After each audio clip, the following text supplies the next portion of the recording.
inna gaama ammas irra deebi'ee sitti hima. Jireenyi qajeelummaa nati biyya keessatti godhu, mandara keessatti godhu, mana keessa jiraatutti godhu, waldaa keessatti jiraattu keessatti gootu arra ganama kana ifa biyya lafaa si taasisan.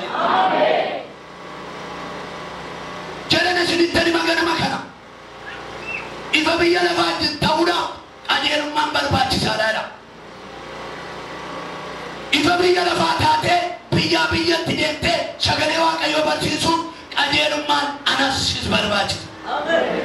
Kanaaf erga qajeelummaadhaan guutamtee booda maal ta'uu qabdaa sagalee Waaqayyoo ati ifa biyya lafaa taata.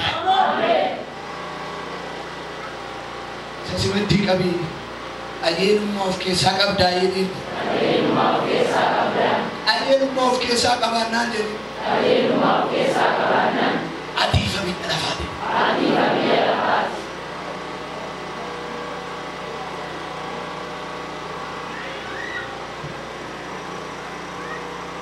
Isuma kana Maatiyoo isuma kana boqonnaa 5 lakkoofsa 13 dubbisa. Sagalee Waaqayyootiin isinitti himuu barbaade. Akkas jedha maqaa Yesuusiin nan dubbisa. Yesuus itti fufee isin soogidda lafaati. Isin soogidda biyya lafaati. Soogiddi garuu mi'aa yoo of keessaa dhabe maaliin deebi'ee mi'eeffamaare? Mi'aa of keessaa qabu taanaan taa'e gooftaan isaa eebbisu. Soogiddi kun isin soogidda biyya lafaati.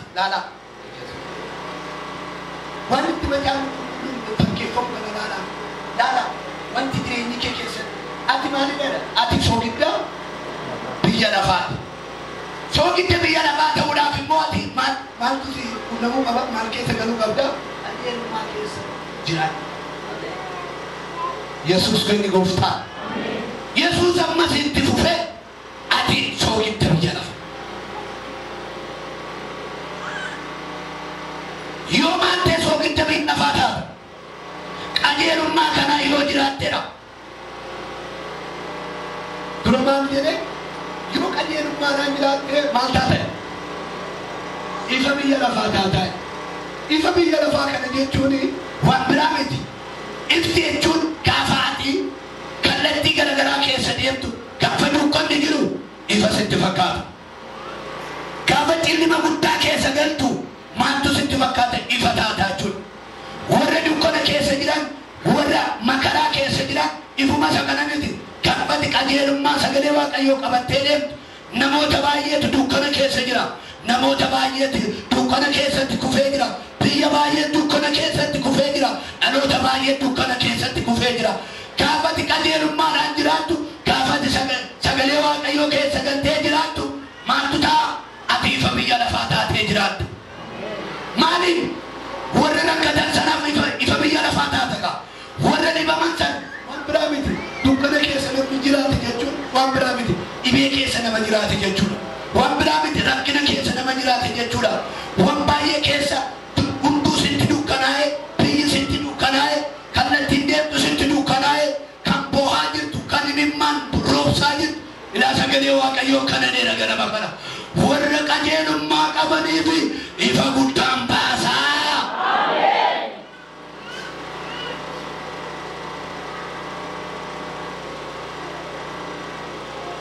Kanaaf deebisee immoo isa lammaffaadhaan isin soogidda biyya lafaati jedha. Soogidda biyya lafaa iddoo itti tuumanii gaafatu natti hintani minyaama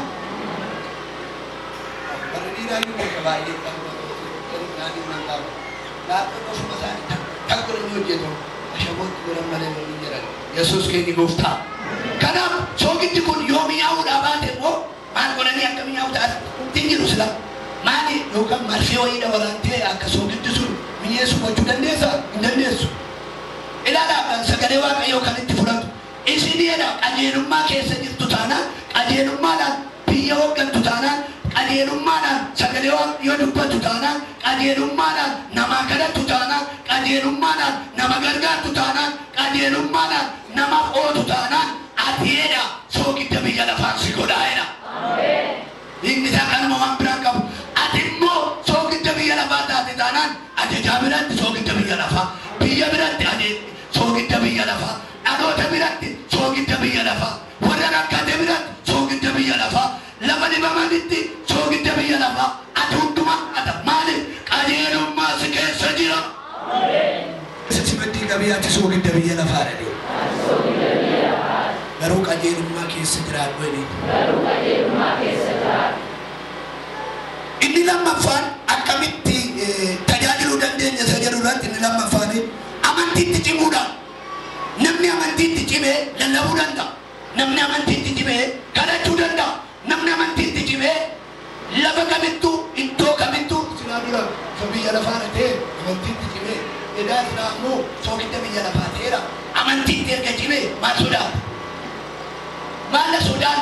Warra dhibaman biraan dhaqee amantii cimaa qaba waan ta'eef fayyadaman Yesuus. Iddoo rakkinaan dhaqee rakkinni badeeraa jedha.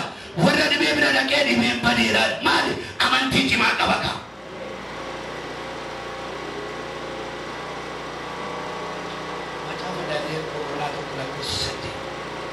Akkas jedhan dubbisa.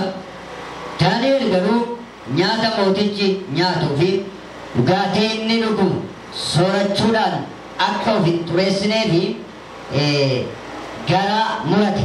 Kanaaf of xureessuu kana keessaa ooluudhaaf hangaficha warra hojjettoota sana ni kadhate. Waaqayyo immoo Daani'el faara tolaadhaa fi gara laafina hangaficha irraa akka argatu godhe. Maal godhate? Laala amantii isaa amantii danda'u maal godhate? Murtoo cimaa godhate. Maaliif murtoo godhate? Amantiidhaan murtoo godhate. Eenyu? Daani'el. Cooma yookiis immoo wanta dhugamu kana dhugdanii of xureessuurra yookiin dhumnee of xureessuurra maaltu qabuu qaba? Murtoo godhachuu. Amantii qabaattee murtoo kan qabdu eenyu? Kabeessoo Daani'el murtoo kana murteeffate. Kan mootiin nyaata mootiin qopheesse kana nyaachuu dhuguun maal nama godhadha? Of xureessuurra dhiisuudhaa wayyaa'e. Amantii isaa laala. Amantii cimaadha. Inni lammaffaa maalan isin jedhe? Amantiitti cimu. Daani'elin cime gaddoo kana. Kumaatama keessa maal ta'e? Daani'el kun nama cimaa ta'e argame. Akka kamitti argame jedhama. Hafuura Waaqayyoo keessa galee, ayyaana Waaqayyoo keessa galee, dibata Waaqayyoo keessa galee, hafuura keessa galee murtoo cimaa tokko fudhate. Amantii cimaa tokko fudhate. Ayyaana waan of keessatti moosisee amantii cimaa waan qabuuf murtoo fudhate. Murtoo akkamii fudhate? Wanti nyaatamu kun, wanti dhugamu kun waan nama xureessu, waan nama miidhuuf murtoo cimaa fudhate. Maal jedhee? Ani soorrachuu hin danda'u. Amma bara keenya kanatti moo dhaloota akka keenyaa kana yoo fudhanne akka Daani'el suni amantiitti cimtee dhaaliin isa simaddii qabi. Nada nu barsiisaa dha nama. Ni amantiitti cimtee dhaaliin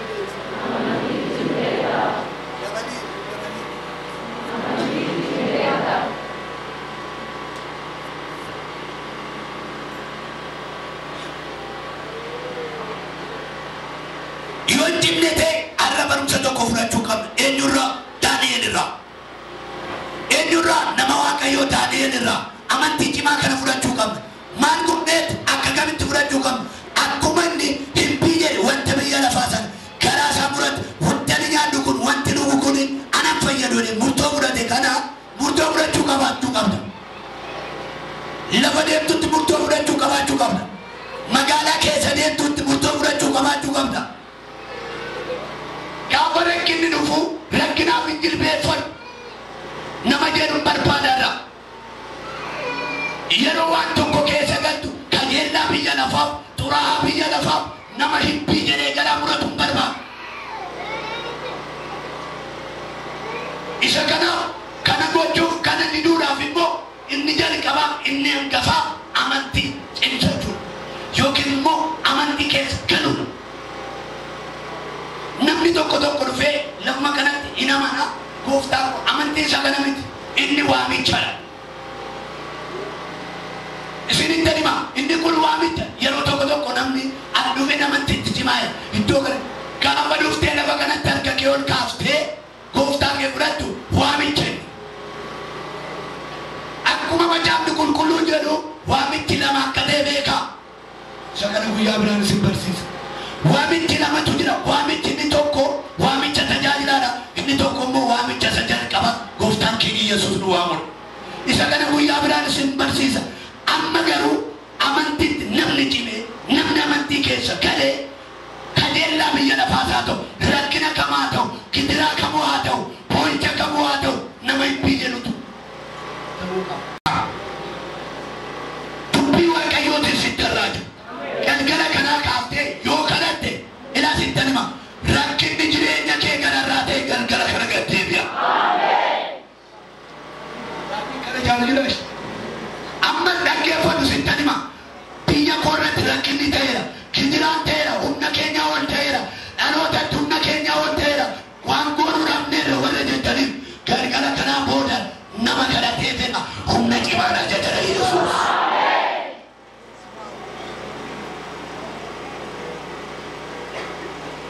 Maaltu sitti ulfaatee hin qabite harka qabite.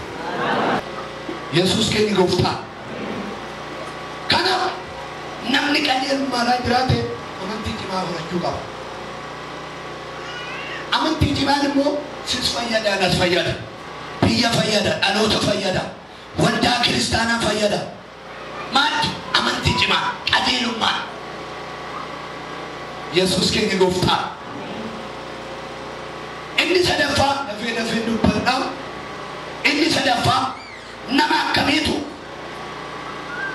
sagalee Waaqayyoo kana barsiisuun biyya lafaa keessa magaalaa keessa jiraatu waldaa keessa jiraatu keessatti lafa hojjetutti barsiisuu danda'a. Nama akkamiiti? Nama kadhachuu danda'a.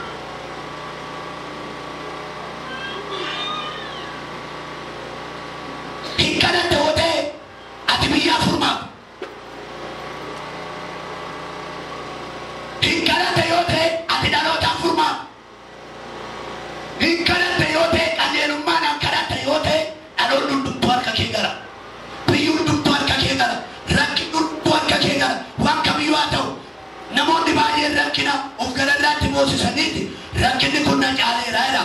Humna kootii ol ta'eera jedha. Gaara natti ta'eera jedha. Jireenya kootii ol ta'eera jedha. Gaafa ati kadhachuu jalqabdu inni gaara ta'e si jalatti gad deebi'uu jalqaba.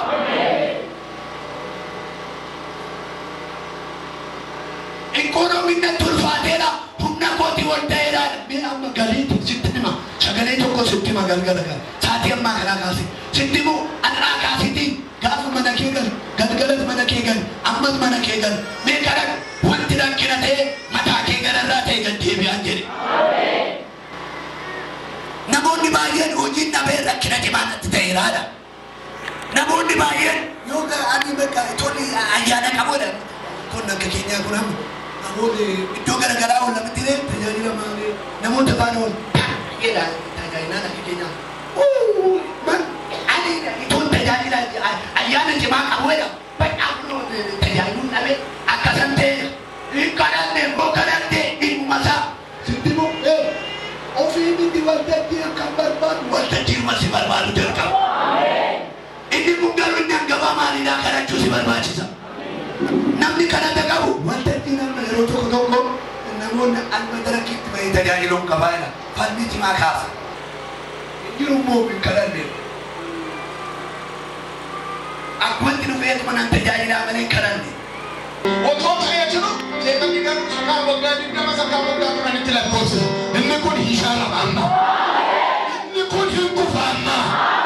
Waaqayyo biraa wanti taane sirraatii gamaama. Akka Waaqayyo jalatti sii taa'amee jedhama. Akka Waaqayyo jalatti naa ta'a jedhama. Abbaa nama si cina jiruun akka Waaqayyo jalatti sii ta'a jedhama. Itti dabala akka Waaqayyo sin jedhatti sii ta'a. Anani jenani. Waaqayyo. Indarbita jedheera. Guddata jedheera. Kanaafiyyuu inni namni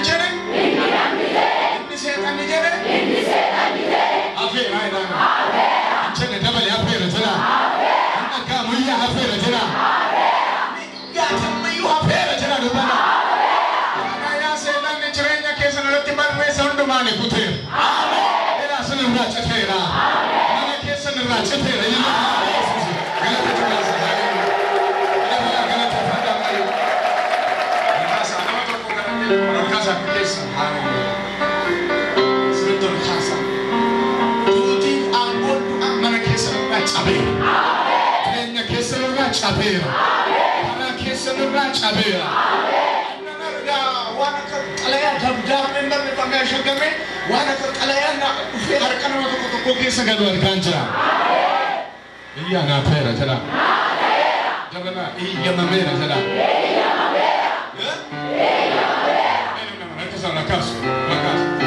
Rela Rasiananta Zokatiana Zula Rosike Pentania